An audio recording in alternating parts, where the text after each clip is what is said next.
Greetings, dear ones. I'm Cryon of Magnetic Service.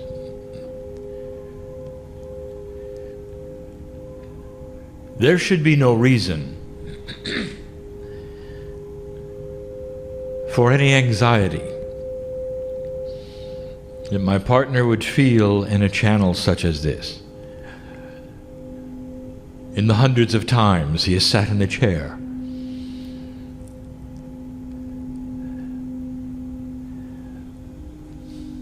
and through the portal which is his higher self comes in clean a message from a messenger he is very familiar with. And yet there is anxiety. And there, when he is in the shadow of the mountain of Lemuria.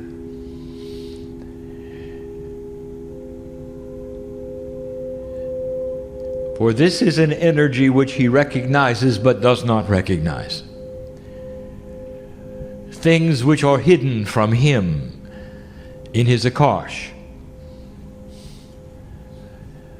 And so the energy of where you sit now is ripe for information that I wish to bring and that he is wary of only because he's home.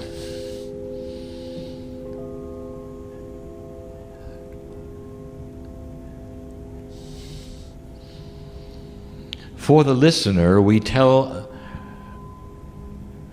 where we are sitting, so that the listener will understand and know who is not here in your time frame.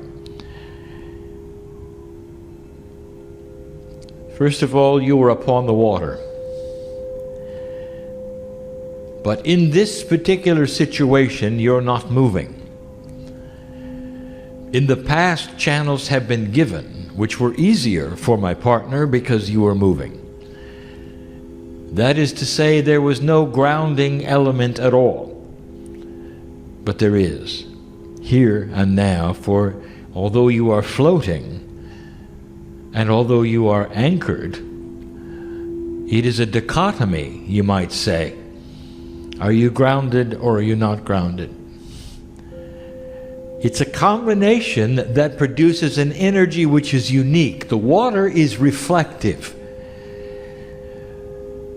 And so the energy indeed is similar. Reflective of the past, reflective of history, reflective of you and your part that you might have played in this place. You literally sit in the shadow of the mountains of Lemuria. And if I could take you back, there would be no harbor here. And as we have said before, the peaks of these mountains were far, far higher than they are now. For a geological anomaly in a hot spot took place where there was a bulge in the crust of the earth that pushed this mountain higher. Not quite all the way out of the water, but enough so that the peaks that you would call the Hawaiian Islands were always covered with snow and ice, and there were glaciers that formed.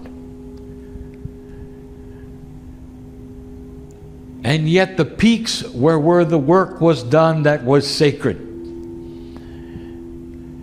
And it gives an entire different feeling to the paradise of the tropics that you experience now, because it was cold. And now my partner gets information about himself that he does not know. Perhaps that is why he is apprehensive. My partner does not like the cold to this day. He has selected those areas of his life, literally for hundreds of lifetimes, that would never again put him in a situation where he had frozen winters.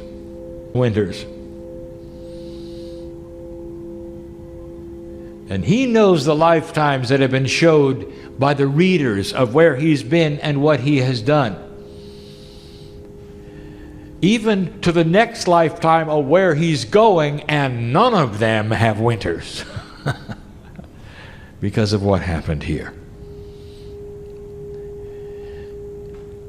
For my partner, the one who sits in the chair, the human being, who is the Lemurian who you are looking at and knows he is, was a messenger.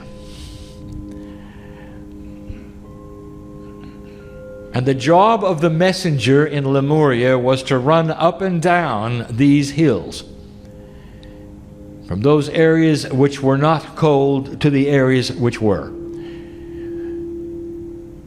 carrying the messages of those who needed to communicate, for there was no other way.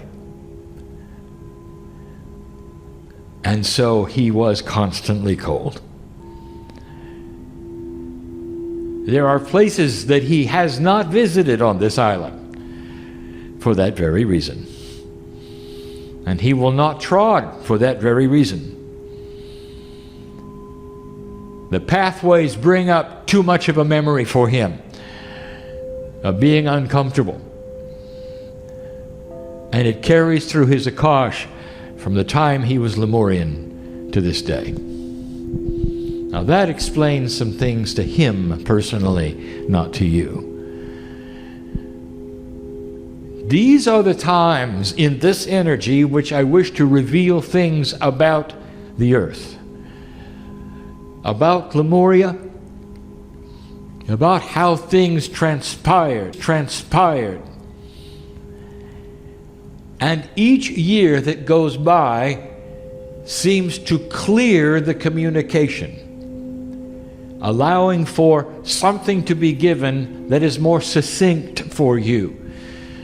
So you will have a better understanding of the plan that took place on this planet and when it occurred. A plan that actually then graduated and started something in this very place that was different from any other place on the planet. The plan may have been planetary wide, but here it was sequestered and grew at a rate and created a civilization, literally, that could not occur any other place because of the sequestering of this mountain. The humans here. And so literally thousands of years occurred when this particular mountain was pushed up out of the water and a civilization lived upon it that helped create what we will call the soul seeds of the cave of creation. There are a lot of Lemurians awakening as old souls on this planet who had a turn taken on this mountain. And the ones that sit in the chairs today are among them, all.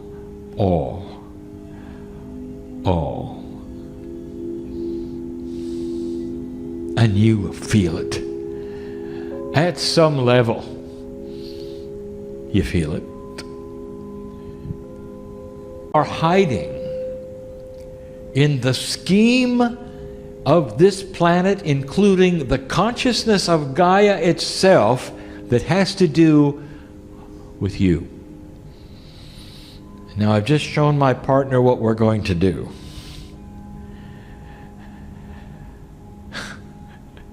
And now he's even more anxious. But when we get into the history and the dates and the concepts that he has not seen before, he gets nervous. He wants it to be correct, accurate, true. And so I say to him, just stay clear. The words will come out perfectly. They will come out logically. For this is the promise, and always has been,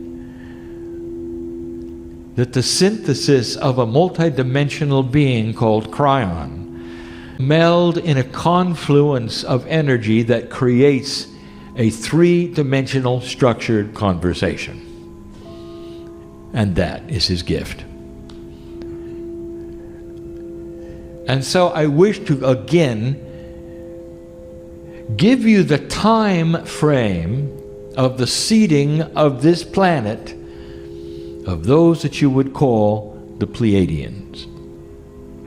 It has been confusing in the past, but not only do I give you the time frame that is unscrambling a puzzle from previous channels, I'm going to give you a fact that we have never spoken of, that starts to explain something on the planet,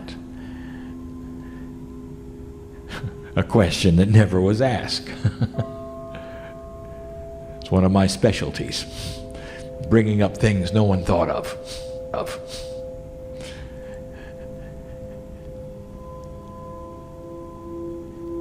We have said recently that 200,000 years ago was the approximate time frame of the seeding of the planet Earth with enlightenment. But a few years ago, we also told you that Lemuria was only 50,000 years old and that the seeds were here. We've also given you information about what happened 100,000 years ago. Actually, it was more like 90,000. These things would seem contradictory to each other if you felt that the descriptions were the same attribute, and they're not. So we start slowly. We do it this way. When the Pleiadians first came, humanity was a group. Like all the other evolution on the planet, the mammal called human being had many variety. Up to 26 kinds, reduced to 17 before we got here. And that was the puzzle. For in the seeding of the planet 200,000 years ago, with the DNA that was different, things had to change. Because you had to end up with one kind of human being, the kind you have today. That kind has no variety like the other mammals. So you are unique in an evolutionary way to everything you see around you. So it was the creation of a 23-chromosomed human. When all around you you see the 24, you have 23. So the fusing of portions of your DNA was the element of the Pleiadian who came in and gave you portions of their DNA. And in the process, many things happened simultaneously. When a farmer looks at his field and decides to grow corn, he surveys it in a different way than those who would have the attribute of eating corn. For the eater of corn would say, when did the corn exist? The eater of the corn would then be told it exists when the stalks were high and it was then culled, picked, cooked, and given to them. And that would be the beginning of corn. But the farmer, he looks at it differently. He looks at the raw land that has to then be plowed, energized, fertilized perhaps, turned over a few times, having some seasoned dirt. Perhaps he would plant it, and then he would take the seedlings as they came up and turn them into the ground again. You know the story. So the farmer would have an entirely different idea of when the corn began.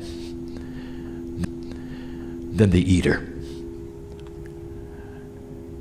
And so there you have two messages, don't you? When did corn begin? One would give you one date, one another.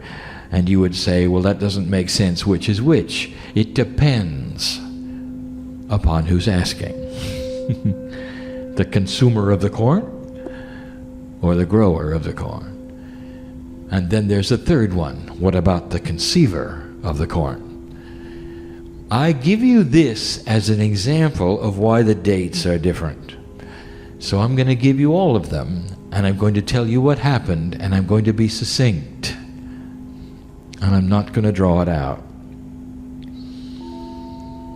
200,000 years ago is when it literally began. The concept of the seeding of planet Earth was given at that point, and the fields at that point, and the fields metaphorically started to be plowed. There was an issue, and we're going to call it the way species work with Gaia. This is something that has happened simultaneously with the grid creation of Gaia. For now we give you something that no one has thought about. When we speak of the grids of the planet, you make an assumption that everything we tell you has always existed on the planet. For the planet being so old, you would say, well, the grids always were there. And I'm here to tell you that only one was always there. And that's the magnetic grid. But it was void. That is to say, it only had that which was created from the core's movement. Today, when we talk about the grids of the planet, we tell you about the consciousness of humanity that is imbued upon the magnetics. We tell you about the crystalline. We tell you about the grid of the Gaia consciousness, which is a consciousness that reacts to human compassion. Now here is the puzzle. If you don't have divine human consciousness, what about the grids? And so what the Pleiadians did was not only to start the seeds of humanity into having divine DNA, they brought the conscious grids. They had to. For grids cannot then react to consciousness that doesn't exist. And the consciousness that we are talking about is a sentient human being that stands with a piece of God inside them and with DNA with 23 chromosomes. So let us back up and say it again, and simpler, my partner. The triad of grids on this planet that we've spoken of over and over started with the seeding of humanity. They had to. For all the teachings we've been giving, especially about the crystalline grid that reacts to human consciousness and later compassion and later light,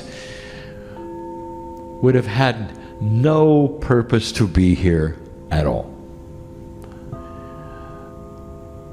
So that's just one of the things that the Pleiadians did 200,000 years ago. And it was done quantumly in ways that you have no conscious awareness of, for they are beyond your ability to understand at the moment. But the result was Gaia. So you might say Gaia actually was created also quantumly from the seven sisters. Now the Gaia that existed before then was still Gaia, but not as it is now. It was creating dirt on the earth. A Gaia that created life on the earth, but not a Gaia that responded to human consciousness. It's very different. So Gaia expanded when the Pleiadians came. It took 110,000 years for this to settle itself, for the ground to be ready, and for 16 species of human beings to leave, so that only one was left. And when that occurred, at approximately 90,000 years ago, is when you can start calibrating who humans were. Now, what about all of those others, and how did they leave? Now I'm going to give you something that exists even today. This is difficult, for my partner has not heard it in this fashion. It may not be complete for some of you, but we sit in the shadow of the mountain of Lemuria. We are on a reflective surface. You're floating in the water, somewhat disconnected from the ground, and yet very connected through your consciousness. So this is information that has not been brought in this fashion before. Go slowly, my partner.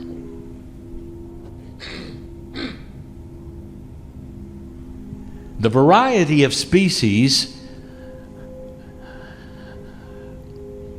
comes and goes accordingly as they are needed for the energy they create on the planet.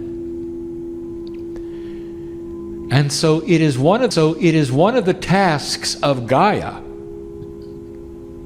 to create and eliminate species. When they are no longer needed for the purpose of Gaia, its development in whatever attribute, they cease to exist and they die out. If new life is necessary, if new concepts of life are necessary, Gaia is cooperative, and they are created. The actual creation of species is something that environmentalists have not yet seen. That is to say, the mechanics of how it works. And it will surprise them. But you have already seen the mechanics of some of them that do not exist and die out. Now, human beings, they come along and see this, and they want to save them all. For in their linear mind, all of them should remain and exist and have a right to be here. The attribute of Gaia, however, is eliminating them to bring in new ones. I just gave you the mechanics of the reasons species come and go, and the variety of species come and go. And when the Pleiadians started to change the grids of the planet, and Gaia saw the attitude of what was to come, the variety of species around this earth that represented many kinds of human beings slowly died out.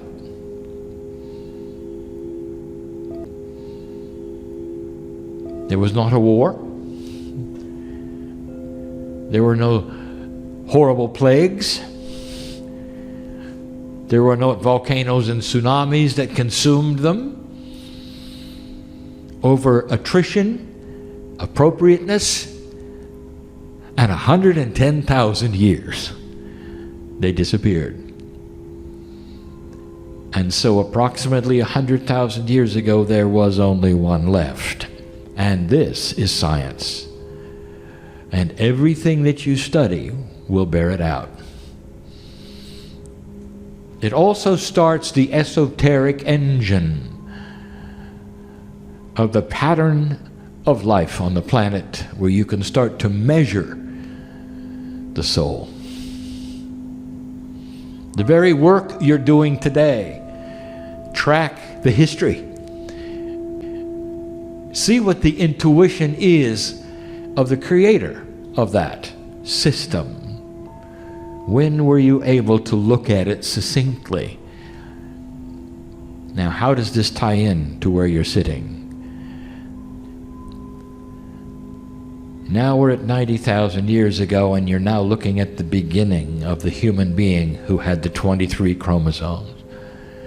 It took 50,000 more years for that to develop into a sentient human being who could put together a civilization, even a city. It takes generations of trial and error. It takes a very long time to cook a meal of quality. Things did not move quickly as they do today. This was the very beginning of trying to figure out how to make things work. But wisdom is this way. And the things that the Pleiadians put in place in a 23 chromosome human being, every single generation got wiser. Until the DNA hit an efficiency point that would allow for what you would see today, perhaps even a little more, where the divinity inside a human being was recognized and seen. And that was the beginning of Lemuria. Now we're at 50,000 years. It took another 20 to build the temples of rejuvenation and have the old souls of the kind that you were part of. And now we're at 30,000. And that truly is the time frame of the Lemuria we speak of now. We've told the rest of the story. When the bubble began to go down, that was the lift of the earth's crust, the mountains started to sink. But in the time that we have just discussed, there were thousands of years where this mountain contained a static Lemuria that only grew and old souls went through, never repeating, never incarnating again, so that you could have the old soul experience. And these were the seeds that literally were planted here that were not planted in other places of the planet. And I want you to say that again, my partner, and I want you to make it better. Because it's an island, and because of those thousands of years that could exist as an island, Lemuria was like a pressure cooker. And it never changed. And that which was learned here was specifically different from the other places of the planet. For humans could go and do whatever they would want, and they could. All they had to do was pick up and leave, and they couldn't do it here. And so this became the place where the Akash of humanity chose to train old souls. And you would come in one time, and then you would go back and wait. And if you incarnated, it would be in another place on the planet. Therefore, there were a lot of souls who would incarnate through 20,000 years in these mountains. That explains why so many Lemurians are on the planet now. There is an awakening going on, dear ones, and the awakening right now on this planet involves your brothers and sisters who spent time running up and down these hills. Now, my partner, I want to talk about him again. He gets cold easy. He was in the Temple of Rejuvenation many times. And this is his association with Ya'i, and some of you know who this is. For as a messenger who was one who carried sacred information, he carried the secrets. And they did not want to share those secrets with very many humans. Therefore, he had a very, very long life. Continuing to be rejuvenated in the temple as many times as even those of royalty, the messenger lived a very long time. And he spent lifetimes as one soul here. And the whole time he was here, he was cold. It explains a lot to him in his Akash, where he lives now, where he'll live next time, where he lived the last time. Even as a mariner in Greece, he chose the warm parts. Now, I reach this point. I've given you the information. I've given you the information, a timeline you didn't expect. To say this, Gaia and the grids of this planet all were born at the same time you were. Through the same energies you were. From the same source you were. If you were to go to a planet that exists without a name yet, in the constellation of what you would call the Seven Sisters, a constellation which to this day is celebrated on this island. If you could go there today and talk to them, they have a name for an energy of the dirt of the earth. It's not Gaia, but it's close. They have a crystalline grid. They have a magnetic grid. They have a Gaia-like grid. All that they had was transported here. The very grids of this planet, the ones that we are calling the conscious grids, are also Pleiadian. And that is news you didn't expect. Given in an energy that can only be given as we sit here in the shadow of the mountain that used to be cold. And that's enough for today. But it's your history, Lemurian. It's your history. So here's the invitation for those who sit in front of me. You're going to set foot in the dirt of some of these islands, which is really one mountain. And when you do, you have the privilege of it being warm. So you can look around and feel it. I want you to do that. And I'm going to challenge you right now to feel what is here. For only one reason, so that you will be rejuvenated and your Akash can remember in the way, the only way it can, and that is emotionally, to validate what you already suspected. You're an old soul. And there's a reason why you're awakening now and on this particular journey. And you need to spend a little time in the dirt, talking to the energies that you used to know so well. And it'll do you good to touch the dirt of home. Oh, there's more. But that's enough for now. That's enough for now. And so it is.